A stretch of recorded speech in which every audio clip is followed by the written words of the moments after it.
Hello Seekers, welcome to Puneet's Astrology, your one-stop astro channel. Once again, we are back with Moon Transit. Moon will make its move in the sign of Virgo on the very early morning of 12th of May.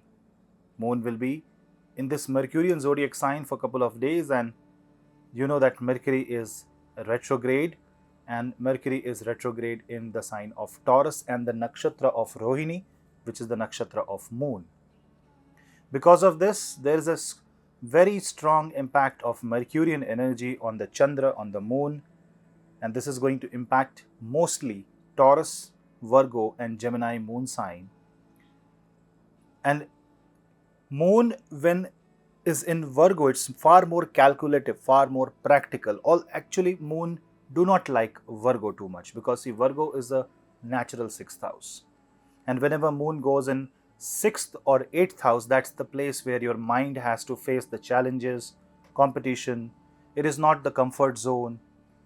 Mind has to face the ups and downs, diseases. So definitely Virgo and Scorpio are two zodiac signs where Moon are not that comfortable, but still in Virgo, if Mercury is in a positive position, then still it can be managed because of practical, grounded approach of life.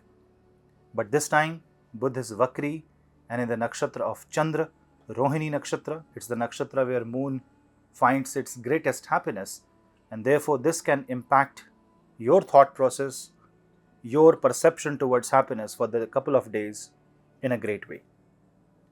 Mercury is finance, so financial related problems can hurt you, it can give you tension, it can give you some amount of stress.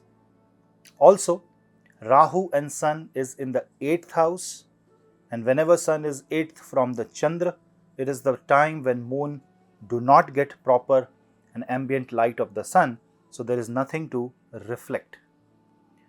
This is the time when even the reflection is of the 8th house, and therefore Moon will try to reflect the ups and downs, the good and the bad of the 8th house. So your life is going to tell you all the pros and cons. So it's like more about analyzing the profit and loss, focusing on what you gain and what you lose.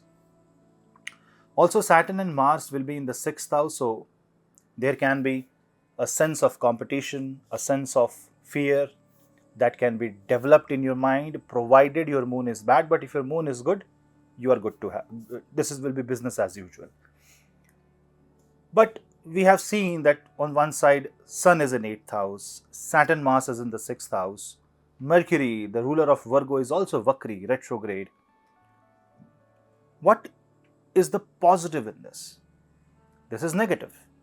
This is where the problems are coming, this is where you will have to face the challenges. But what is positive about this?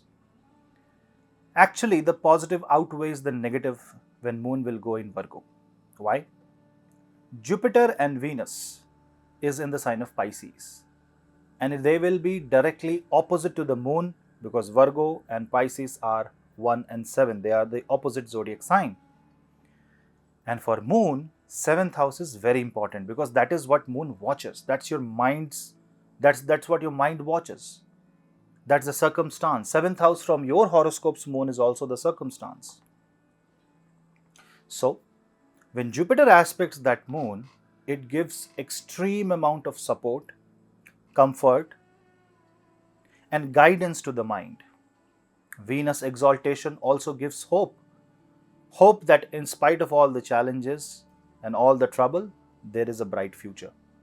And because of this benevolent aspect on Chandra, the Amrit of the Moon increases, and therefore it actually makes you happy in spite of the minor challenges, and you will be able to handle all the ups and downs of life. Yes, there will be concern. Yes, there will be hours in the day where you will be focused more on what you stand to gain and what you stand to lose. But that's actually good, because if you can capitalize on this, if you can simply watch out for the negative without it's you yourself becoming negative, you will be in a position of awareness, and this will give you better understanding, and you will be able to handle the negative situation in a much better way. Virgo is also a zodiac sign of healing.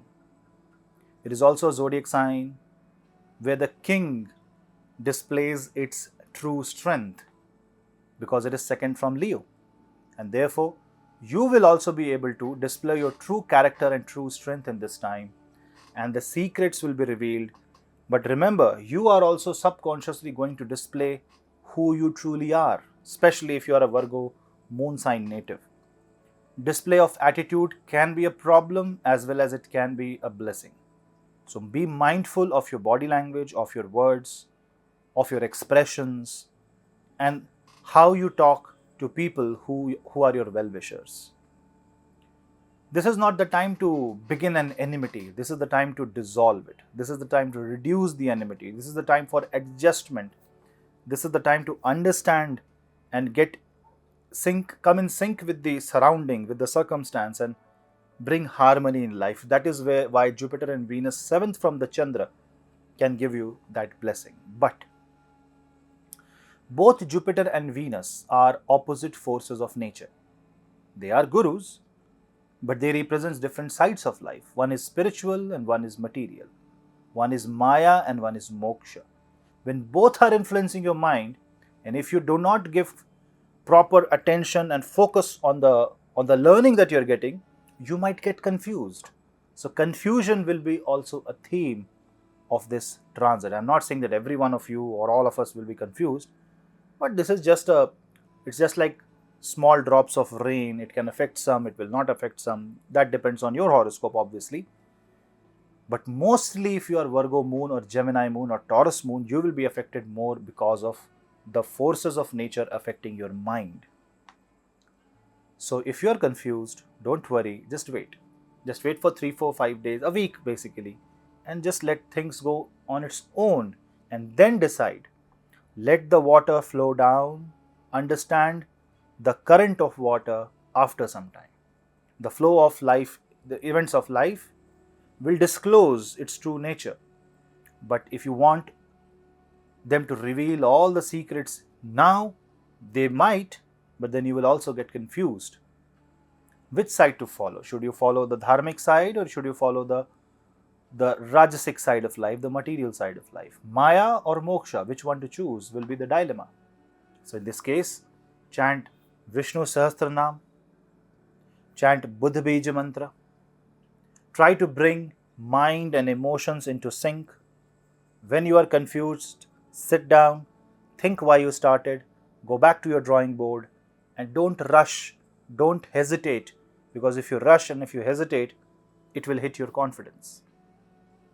If you know that you have enemies, if you know that you are unable to break through, Hanuman Chalisa 11 times every day for next 3 days is going to be a brilliant way to get out of trouble, at least psychologically. Otherwise, this is going to be a very good transit. If these are minor things, if you can control this, you will see that this moon transit is exceptionally good, because for Virgo, if I keep moon in Virgo as the first house, Cancer becomes the 11th house. Whenever 11th house Lord comes in the first house, it means it's only about gain of self.